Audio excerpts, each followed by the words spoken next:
mandolin. If you play violin, viola, cello, or bass, I'd love to see a video of what you've been up to lately. You can post it to SeeSaw. If you play the mandolin or something like that, I'd love to see videos of you playing that as well. Now let's look at some of the similarities and differences between the violin and the mandolin. The violin uses a bow. The mandolin uses a pick. The violin strings are on a curve, so you don't play all the strings at the same time. The mandolin doesn't have a curve, so the bow sounds weird on the mandolin strings. Violin has 4 strings. The mandolin has 4 sets of strings. Each string has a double to make the sound loud. The violin strings are these pitches. The mandolin sets of strings are the same as the violin.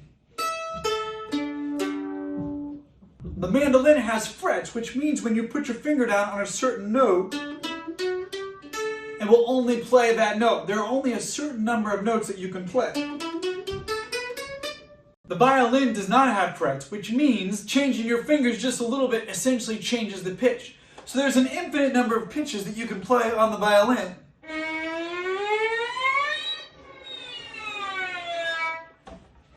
The mandolin is more like a piano. So if you think about this piano,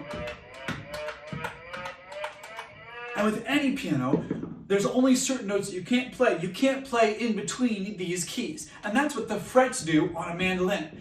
Now a violin, it's as if you could play in between these keys and play as many different notes as possible in between each one of these keys. That's kind of like your voice. When we sing, our voices can go all the way in between, like woo! Can you try that with me? Woo! And that's just a great exercise to get your voice going. Now sometimes in music they use a computer to make the voice more like a keyboard. So they make each note of your voice only match a certain thing before it goes to the next one. Let me show you what I mean. Woo! That effect made it so my voice only sings certain notes and not all the notes in between. The violin is famous for playing classical and also some not so classical music. The mandolin is for playing classical and also not so classical music. This week we're going to explore this classical and not so classical playing in a couple different ways. First, we have a classical piece with French horn and mandolin with a not so classical style of accompaniment. The violin, mandolin, guitar, and bass team up again in this video where we see how different animals move. Can you think of an animal that you can move by? Finally, the violin is featured in the Haydn Symphony that goes along with this read aloud. We're going on a bear hunt. We're going to catch a big one.